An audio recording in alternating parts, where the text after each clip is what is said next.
రెండో విషయం, ఎవరైనా ఒక వ్యక్తి తెలుసో తెలియకో ఏదైనా ఒక పిచ్చి ప్రశ్న అడిగాడు, అప్పుడు మనం ఏం చేయాలి?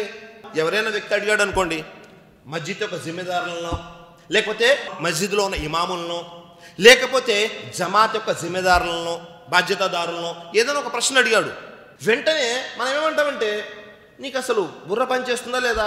ఎవరిని బట్టి ఏం అడుగుతున్నావు? కొద్దిగా అడిగే ముందు అర్హత ఉండాలి కదా. నీకు అసలు ప్రశ్నించే అర్హత ఉందా? నేనెవరిని? ఇమాంని. నేనెవరిని? జ్ఞానవంతుణ్ణి. నేనెవరిని? బాధ్యతాదారుణ్ణి, అమీర్ని. నన్ను ప్రశ్నిస్తావు నువ్వు అని అంటున్నారా లేదా? సమాజంలో వింటున్నామా లేదా? అంటే ప్రశ్నించడానికి అర్హత కావాలి అంటున్నారు. నిజంగా ప్రశ్నించడానికి అర్హత కావాలా? దైవ ప్రవక్త వారి కాలంలో మరొకసారి ఇలాంటి సంఘటన అయింది. ప్రవక్త ముహమ్మద్ సల్లల్లాహు అలైహి వసల్లం వారు కూర్చొని ఉన్నారు. ఒక వ్యక్తి తిన్నగా లోపలికి వచ్చాడు. వచ్చి రాగానే చేయి పైకెత్తాడు.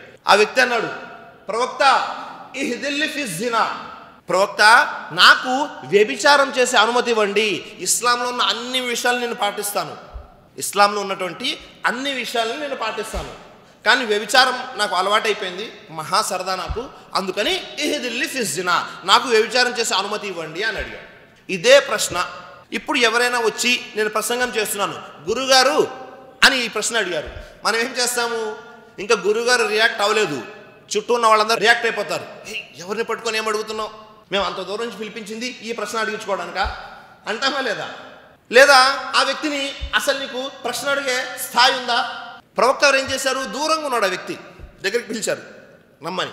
ఒక రివాయత్లో దగ్గరకు పిలిచినట్టు, రెండో రివాయత్లో ప్రవక్త వారు లేచి ఆ వ్యక్తి దగ్గరికి వెళ్ళినట్లుంది. మొత్తానికి కూర్చోబెట్టుకున్నారు. మళ్ళీ కూర్చోబెట్టుకొని ఆ వ్యక్తిని దైవప్రవక్త ముహమ్మద్ సల్లల్లాహు అలైహి వసల్లం వారు ఈ విధంగా తెలియజేస్తున్నారు, సరే నువ్వు చెప్పింది బాగానే ఉంది, ఇహ్దిల్లి ఫి జినా, నాకు వ్యభిచారం చేసే అనుమతి ఇవ్వండి అని చెప్పావు కదా, ముందు నా ఈ ప్రశ్నకు సమాధానం చెప్పు. ఒకవేళ నీవు ఇక్కడి నుంచి ఇంటికి వెళ్ళేసరికి పరిస్థితి ఈ విధంగా ఉంది అనుకో, ఏమిటది అంటే నీ యొక్క తల్లి ఎవరితోనైనా చెడు పని చేస్తూ ఉండగా నువ్వు చూశావు అని ప్రవక్త వారు అన్నారు. అతుహిబ్బుహు లి ఉమ్మిక్, అతుహిబ్బుహు లి ఉమ్మిక్, నీ యొక్క తల్లి ఎవరితోనైనా చెడు పని చేస్తూ ఉంటే నీవు చూశావు, ఏం చేస్తావు? ఆ వ్యక్తి వెంటనే అన్నాడు, కాలల వల్ల ప్రవక్త, నా వల్ల కాదు, నేను అసలు వినలేను, నా వల్ల కాదు, అసలు నేను వినలేను, నా తల్లి వేరే వారితో చెడు పని చేస్తూ ఉండగా. వెంటనే దైవప్రవక్త అన్నారు, అతుహిబ్బుహి లి బింతిక్, ఒకవేళ నీ కూతురు, లీ ఖాలితిక్, నీ యొక్క పిన్ని, లీ ఉఖ్తిక్, నీ యొక్క చెల్లి. ఆ వ్యక్తి తల ఇలా పైకెత్తాడు. ఈ ప్రశ్నలు అడుగుతూ ఉంటే తల అలాగే కిందకి వెళ్ళిపోయింది. దైవప్రవక్త వారు ఏం చేశారు తెలుసా? ఆ వ్యక్తి యొక్క తల మీద చేయి పెట్టారు, దువా చదువుతున్నారు, అల్లాహుమ్మగ్ఫిర్ జంబహ్ వతహిర్ కల్బహ్ వహస్సిన్ ఫర్జహ్, అల్లాహుమ్మగ్ఫిర్ జంబహ్, అల్లా నీ యొక్క పాపాలను క్షమించుగాక, వతహిర్ కల్బహ్, అల్లా నీ యొక్క హృదయాన్ని పరిశుభ్రపరచుగాక, వహస్సిన్ ఫర్జహ్, అల్లా నీ యొక్క శరీరాన్ని, మర్మాంగాన్ని పరిశుభ్రం చేయుగాక అన్నారు.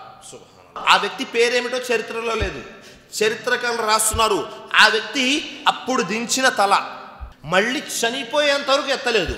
అంటే దాని అర్థం ఏంటి? చనిపోయేంత వరకు పరస్త్రీ మీద తన చూపు పడకుండా చూసుకున్నాడు. ప్రవక్త వారు ఎలా సరిదిద్దుతున్నారో చూడండి ప్రజలు. ఆ వ్యక్తి ప్రశ్న అడిగాడు, ఆ ప్రశ్న చెడ్డ ప్రశ్నే, మంచి ప్రశ్న కాదు. వ్యభిచారం చేయడానికి అనుమతి అడుగుతున్నాడా? ఎవరిని? రహమతుల్ లిల్ ఆలమీన్ని. కానీ ప్రవక్త వారు ఎలా సరిదిద్దారు?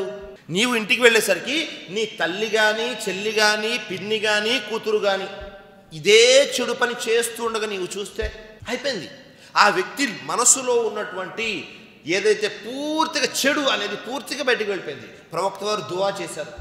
కాబట్టి మనము బాధ్యతాదారులుగా ఉన్నా, మనము మస్జిద్కి బాధ్యతాదారులుగా ఉన్నా, లేకపోతే ఇంకేదైనా బాధ్యతలు ఉన్నా, ఎవరైనా అజ్ఞాని మనల్ని ప్రశ్నిస్తే మన స్పందన ఎలా ఉండాలి అంటే ఆ వ్యక్తిని సరిదిద్దేలాగా ఉండాలి, ఆ వ్యక్తిని మనల్ని దూరం చేసేలాగా ఉండకూడదు. మనం ఏం చేస్తామంటే ప్రశ్నకు సమాధానం చెప్పకుండా ముందు ఆ వ్యక్తిని గింటి వేస్తాం, లేకపోతే ఆ వ్యక్తిని దోషిగా, ముద్దాయిగా నిలబెట్టేస్తాం. ఒక వ్యక్తి తప్పు చేస్తే ప్రవక్త వారు ఎలా స్పందించారు, ఒక వ్యక్తి తప్పుడు ప్రశ్న వేస్తే ప్రవక్త వారు ఎలా స్పందించారు? సుబ్హానల్లాహ్.